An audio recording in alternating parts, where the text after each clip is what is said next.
नमस्कार दोस्तों, स्वागत करते हैं आप सभी का अपने यूट्यूब चैनल पर। तो कैसे हैं आप सभी? उम्मीद करते हैं अच्छे होंगे। तो दोस्तों आज हमने डिस्काउंट का कुछ चैप्टर का कुछ इंपॉर्टेंट क्वेश्चन लिया है, तो वीडियो में लास्ट तक बन रहिएगा और चैनल पर नए हैं चैनल को सब्सक्राइब कर दीजिएगा। तो आइए देखते हैं क्वेश्चन कैसा है। तो क्वेश्चन लिखा हुआ है 10%, 20% और 50% की उत्तरोत्तर छूट कितनी एक छूट के तुल्य के बराबर होगी। यहाँ पर छूट पूछ रहा है, तो इस तरह की छूट के लिए तो पहली कंडीशन होती है कि हम इसको बेसिक से करेंगे। इसका एक फॉर्मूला भी होता है, आप सभी को मालूम होगा। तो देखिए फॉर्मूला क्या होता है। एक तो फॉर्मूला ये होता है D1 + D2 minus D1 × D2 बटा 100 होता है। ठीक, ये तो फार्मूला होता है। इस पर भी हम रख के इसको निकाल सकते हैं, पर मैं आपको बताऊंगा एक लॉजिक वाली ट्रिक जो कि आसानी से इस पर आंसर आ जाएगा। एक तो ये होगा, आप सभी पढ़ाई होगा, ठीक है। तो दूसरी आइए देखते हैं। अगर इस पे पहले हम रख के आप सभी को दिखाते हैं तो देखिए, तो यहाँ से 10 इससे करने का मतलब कि देखिए 10 + 20 माइनस होता है बीच में 10 × 20 बटा 100। तो ये 20 × 50 100, 5 दूना के 10। तो यहाँ से 30 - 2 = 28। कितना? 28 आ गया, 28%। अब जो है 28 का लेंगे और ये 50 का लेंगे, 28 और 50 का लेंगे, ठीक है। 28 और 50 का लेंगे, तो यहाँ 28 + 50 माइनस 28 × 50 बटा में 100। 50 दूना के 100 और 14 दूना के 28। तो यहाँ से जुड़ जाएगा 8, 5 2 7, ठीक। इसमें से 14 हम माइनस कर देंगे। क्या करेंगे? 14 माइनस कर देंगे, तो यहाँ 4 हो जाएगा और यहाँ 6 हो जाएगा। 64% फाइनली आंसर आएगा। कितना आएगा? एकल छूट हमारी जो होगी वह 64% होगी। आइए इसको देखते हैं दूसरे तरीके से कैसे किया जा सकता है। तो सबसे पहला जो है, इसको हम इसको रहने देते हैं, यहीं पे लिखते हैं। तो यहाँ देखिए दूसरे तरीक़ा से करने के लिए हमको मालूम होना चाहिए कि 10 का जो है ये 10% है, इसका फ्रैक्शन क्या होगा। 10 का फ्रैक्शन मालूम होना चाहिए, तो 1/10 होता है। इसी तरह से 20 है, तो 20 का फ्रैक्शन जो है, 20 का फ्रैक्शन कितना है? 1/5 होगा। 20 × 50 100, इसके नीचे अगर 100 करते हैं, इसके नीचे 100 करते हैं, इससे इसे काटेंगे तो 1/5 आएगा। तो इसका फ्रैक्शन 1/5 होगा। आ गई 50%। 50% का फ्रैक्शन वैल्यू जानते हैं कि 1/2 होता है। अब देखिए क्या करते हैं। ये हमारा क्या होगा? ये हमारा MRP होगा। MRP क्या होगा? MRP। ये भी MRP होगा और ये भी MRP होगा, ठीक। और ये क्या होगा? ये हमारा सेलिंग प्राइस होगा। ये क्या होगा? सेलिंग प्राइस, ठीक है। ये सेलिंग प्राइस, ये सेलिंग प्राइस। इतना बात क्लियर है कि नहीं? क्लियर है। तो आइए इसके आगे समझते हैं। इतना बात क्लियर है इसको। इसके बाद से जो है, इसको हम इधर लिख लेंगे MRP और इधर जो है, इधर हमारा सेलिंग प्राइस, ठीक। इधर सेलिंग प्राइस। इतना क्लियर है? MRP selling price. अब देखिए, जब भी कह रहा छूट दे रहा है ना, तो कोई वस्तु अपने आप में ये देखिए अपने आप में है 10 है ना। तो इससे जब हम एक कम करेंगे, 10 का ही 10% तो एक है, समझिएगा। 10 का 10% ही एक है। कैसे? तो 10 का 10% 1/10 हो जाएगा, तो 10 का 10% ही तो 1 आएगा। जैसे इसका निकालना है, तो 5 का कितना प्रतिशत एक है? तो 20% एक है। देखिए 5 का कितना प्रतिशत है? तो यहाँ से देखिए 5 × 1/5 इसका फ्रैक्शन वैल्यू, तो ये जो है 1 आ जाएगा, ठीक है। यहाँ तक क्लियर है। तो देखिएगा 10 से छूट दे रहा है, तो 1 कम करेंगे हमेशा। 1 क्यों कम करेंगे? देखिए ये 10 है, 10 से 1 कम करेंगे तो 9 हो जाएगा। तो 10 से 9 इसको हम हटा देते हैं। 10 से 9 हो गया।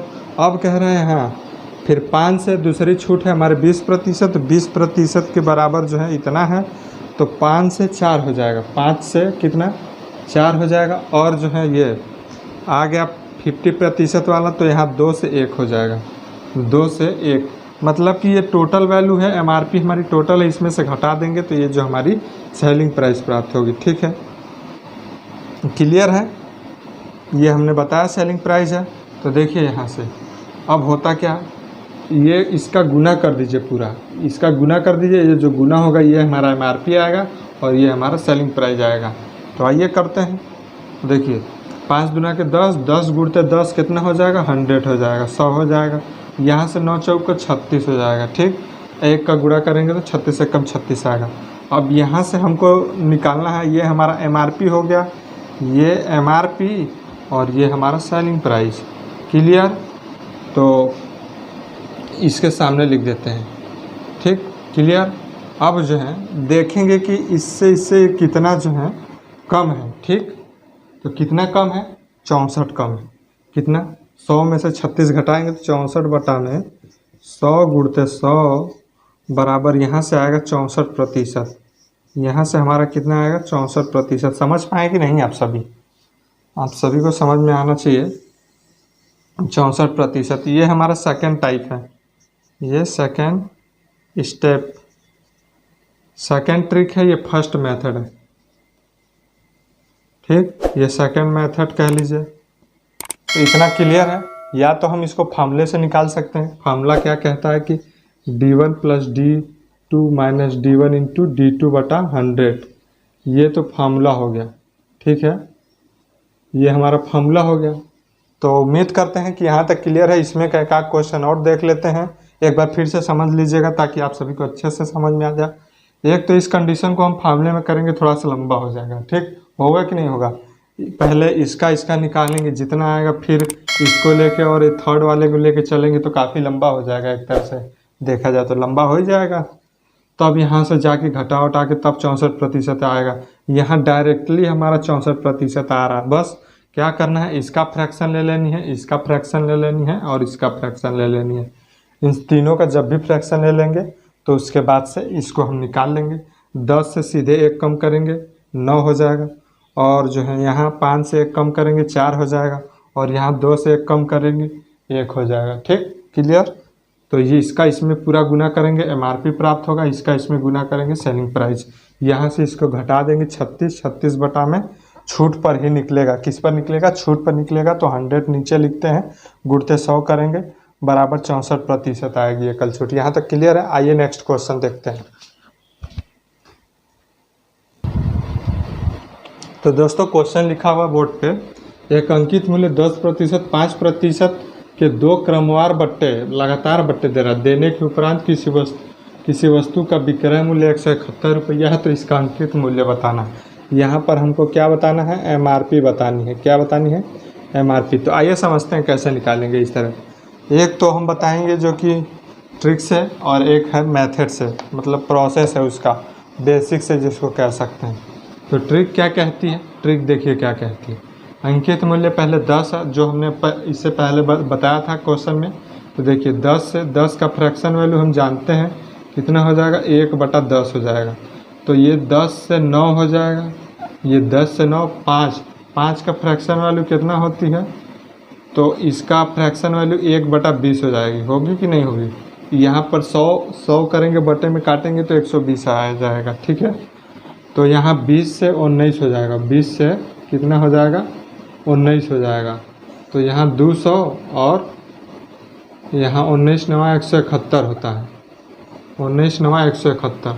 ये हमारा क्या है, ये हमारा MRP है, और ये हमारा क्या है, ये हमारा सेलिंग प्राइस है।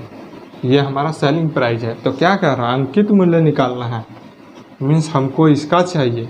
तो ये हमारा दिया हुआ है क्वेश्चन में कितना, 171 के बराबर है 171 रुपये।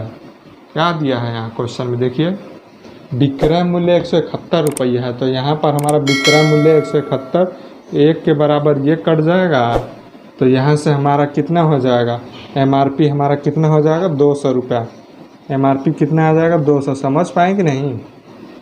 के लिए उम्मीद करते हैं समझ में आया होगा। 10 से 9 हुआ, फिर यहाँ 20 से 19 हुआ, इसका इसमें गुना किए 200 आया, इसका इसमें गुना किए 171, 19 9 171। ठीक, तो यहाँ से जो है सेलिंग प्राइस 171 के बराबर ये इतना, तो 1 के बराबर 1, तो 1 का गुना 200 में जब हम करेंगे तो हमें 200 MRP प्राप्त होगा। कितना प्राप्त होगा, 200 MRP प्राप्त होगा। ठीक, तो यहाँ तक क्लियर है। अब हम समझते हैं इसको बेसिक से कैसे किया जा सकता है। तो